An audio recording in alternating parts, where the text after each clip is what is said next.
મારી કોઠણાએ તે આવું થયું નકર આવું થોડું થાય. એટલે શાક જે બહારનું શાક ખાધું એના કારણે હા બચારા નતા લાતા ઠાકી ગયા સીટું બનાવતા હતી કે તું રોટલી કરી નાખ ને તો હું શાક લઈ આવું. અને કે તું બાનું હશે ને આવું થાય નકર આમ થોડું શાક નું થાય. એક નાનકડી બાળકી પોતાના પપ્પાને જીદ કરતી હતી કે આજે તો હોટલમાંથી જમવાનું લઈ આવો.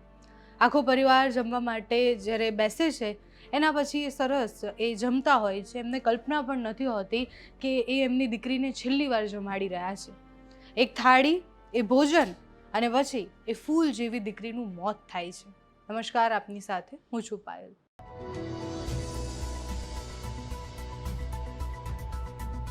સુરતમાં ફૂડ પોઈઝનિંગની એક ચોંકાવનારી ઘટના સામે આવી છે. માસૂમ બાળકી આર્યા નામ છે એનું, અને એ જીવ ગુમાવી દે છે જ્યારે તેના માતા પિતા સહિતના પરિવારને પણ ફૂડ પોઈઝનિંગ થાય છે અને એમને હોસ્પિટલ સારવાર માટે લઈ જવામાં આવે છે. સુરતના વરાછા વિસ્તારમાં આવેલી રણુજા ધામ સોસાયટીમાં અશોકભાઈ કણસરિયાનો પરિવાર રહે છે. પરિવારના જણાવ્યા પ્રમાણે 15 ઓગસ્ટની રાત્રે આશરે 7:30 થી 8 વાગ્યાની વચ્ચે અશોકભાઈ શીતલ રેસ્ટોરન્ટમાંથી કાજુ અને પનીરની પંજાબી સબ્જી મંગાવે છે. એ પાર્સલ કરી અને ઘરે લાવે છે. રાત્રે પરિવાર ભોજન લે છે. એના પછી થોડા જ કલાકોમાં પરોઢિયામાં આશરે 4 વાગ્યાની આસપાસ અશોકભાઈ અને એમની દીકરી આર્યાને અચાનક જ ઉલટી શરૂ થઈ જાય છે. પેટમાં દુખાવો ઉપડે છે. આખો પરિવાર જે છે એ પોતાના ફેમિલી ડૉક્ટર પાસે જાય છે. ત્યાં પરિસ્થિતિ સરખી નથી થતી તો પછી એમને હોસ્પિટલમાં દાખલ કરવામાં આવે છે. સ્થિતિમાં સુધારો નથી આવતો એટલે એ તબિયત આટલા દિવસથી ખરાબ છે અને પછી 17 ઓગસ્ટે રાત્રે સમાચાર આવે છે કે એ માસૂમ આર્યાનું મૃત્યુ થાય છે. એ મૃત્યુનું કારણ શું? એ પંજાબી સબ્જી, એ જ્યાંથી લાવવામાં આવેલી હતી એ સબ્જી, કે પછી એને જેવી રીતના બનાવવામાં આવ્યું હતું એ? બહુ જ બધા પ્રશ્ન છે. અને આ પહેલી ઘટના નથી. એટલે આની પહેલાં જ્યારે ખીરાવાળો આખો કેસ થયો, અહીંયા જે ઘટના બની હતી જેમાં ખીરાના કારણે 2 માસૂમ બાળકીઓને મૃત્યુ થઈ જાય છે, પરિવાર હોસ્પિટલમાં હોય છે, અને આખી જ ઘટના પછી એક જ પ્રશ્ન થાય છે કે જ્યારે તમે કોઈના પર વિશ્વાસ કરી અને જમવાનું મંગાવો છો કે પછી ક્યાંયથી બી જમવાનું લાવો છો તો તમારું પરિવાર એ આખો એના ઉપર નિર્ભર હોય છે કે એ સારું હશે. તમને એવી આશા હોય છે કે તમે જેના પૈસા આપ્યા છે એ સારું હશે, પણ એ પછી તમારા મૃત્યુનું કારણ બની જાય ત્યારે પ્રશ્ન હોય છે. આ ઘટના એ એક પરિવાર પૂરતી કે એક ઘટના પૂરતી જ નથી. આવી અનેક ઘટનાઓ બને છે જેમાં નાના નાના માસૂમ બાળકો એ જમવાનું ખાધા પછી બીમાર પડે છે. મારા પરિવારમાં, મારી આસપાસ પણ એક એવી જ ઘટના બની હતી કે જેમાં એક આખો પરિવાર જે છે એ જમવા માટે જાય છે અને પછી નાના નાના બાળકો બીમાર થાય છે. એના પછી કમ્પ્લેન કરવામાં આવે છે.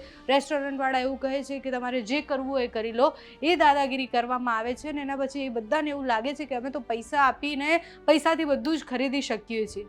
પણ એક બાપ જેણે પોતાની માસૂમ દીકરી ગુમાવી છે એને જઈને પૂછો કે એ પીડા શું છે. એ પૈસાથી ક્યારેય એની પીડાની તુલના જ ન થઈ શકે કે એ પોતાની બાળકીને પાછી નહીં લાવી શકે. આજે જ્યારે અમારા રિપોર્ટર ત્યાં ગયા તો એમના કાકી સાથે વાતચીત કરવાનો પ્રયત્ન કર્યો. સાથે જ એ જે રેસ્ટોરન્ટ છે ત્યાં પણ અમારા રિપોર્ટર ગયા હતા અને ત્યાં જઈને જ્યારે એમણે ચેક કર્યું તો એવી ખબર પડી કે ત્યાં જે દૂધ હતું એ ઘણા દિવસો પહેલાંનું દૂધ હતું, બધું જૂનું હતું. ત્યાં પણ વાતચીત કરવાનો પ્રયત્ન કર્યો છે. પણ તમે જુઓ કે તમે જેના ઉપર સૌથી વધારે વિશ્વાસ કરો છો, તમે પૈસા આપો છો, તમને એવું કે તમે રેસ્ટોરન્ટમાંથી લાવો છો તો એટલીસ્ટ ત્યાં તો કંઈક સારું બનતું હશે, પણ એ પણ ખોટી જ વાત છે. એટલે તમે જુઓ કે પનીરના નામે એનોલોગ અને એના પછી જે બીમારીઓના ઘર થાય છે. એટલે તમે કોઈના પર વિશ્વાસ કરો એની પહેલાં તમારે જ વિચારવાનું છે કે આ લોકો કેવી રીતના બનાવતા હશે. અમે થોડા સમય પહેલાં એક આખો રિપોર્ટ બનાવ્યો હતો કે કેવા તેલમાં તમને તળેલી વસ્તુઓ આપે છે. એમાં પણ જોયું હતું કે તેલની ક્વોલિટી કેટલી ખરાબ હતી. એટલે રીતસરના આપણા પૈસા લઈ અને આપણને ઉલ્લુ બનાવવાની જ વાત છે. જમવાના નામ પર આ બધા જ લોકો ઝેર પીરસે છે અને ઝેરના કારણે નાના નાના બાળકો જે છે, જે માસૂમ બાળકો જે છે એમના મૃત્યુ થઈ રહ્યા છે.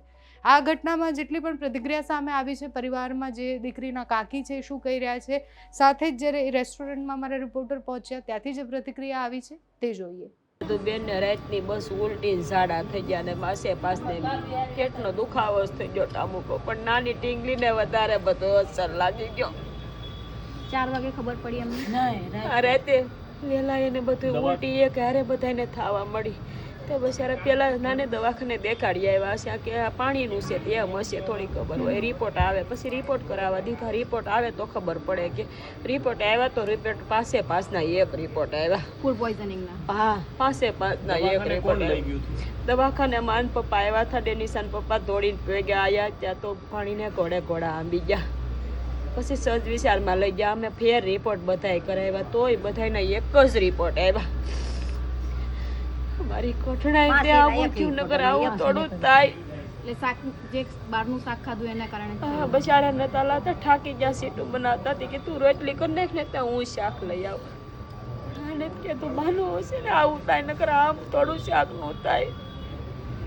આખી દુનિયા ખાય છે અમારી એક તો નહીં લઈ જાય બીજા બધા ખાધા થશે બધા કોઈ પણ નાની ઢીંગલીને સાહેબ એને વધારે અસર લાગી ગયો ને આને બીપીનું બધાને ઝાડાનું ઉલટી પાસને દાખલ કર્યા. અમે રાત કાઢી.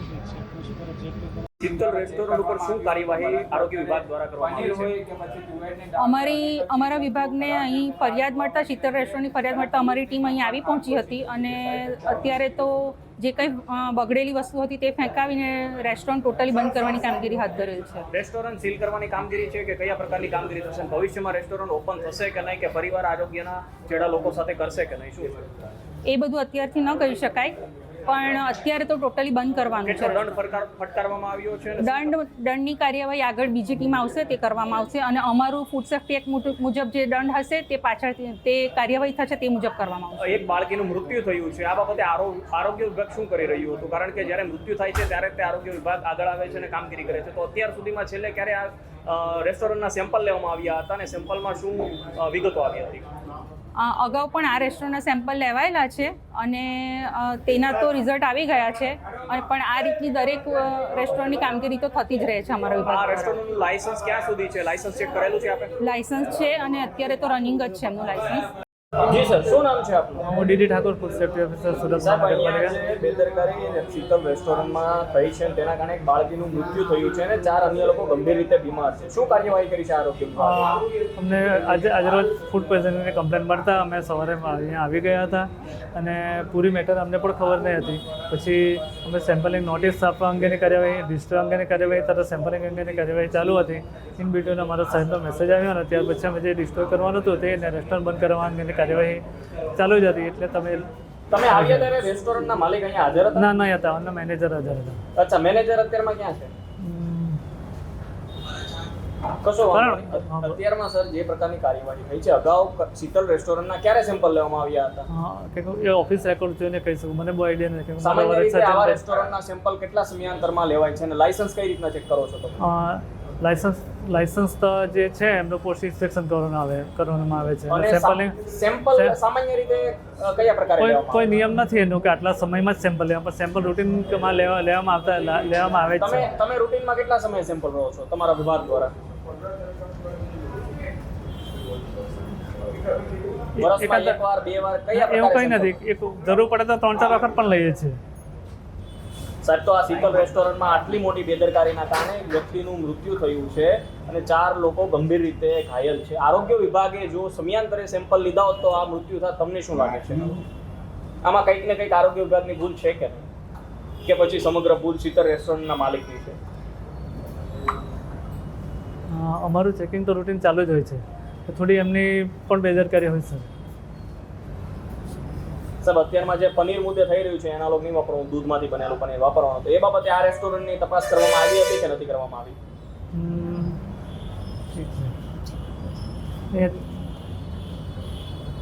પેલું બોર્ડ માટે આવેલા ને તમે, પનીરનું બોર્ડ માટે આવી ગયેલા ને? આ પ્રકારની બેદરકારી ન થાય તે માટે શું આરોગ્ય વિભાગ પગલાં લેશે અને હવે કેટલા લોકોના જીવ જોખમે જશે કે મોત થશે એની વાટ જોઈ રહ્યું છે આરોગ્ય વિભાગ? શું કહેશો? ના, અમે વધારે તકેદાર રાખીશું અને ફૂડ સેફ્ટી એક્ટ મુજબ કાર્યવાહી કરીશું.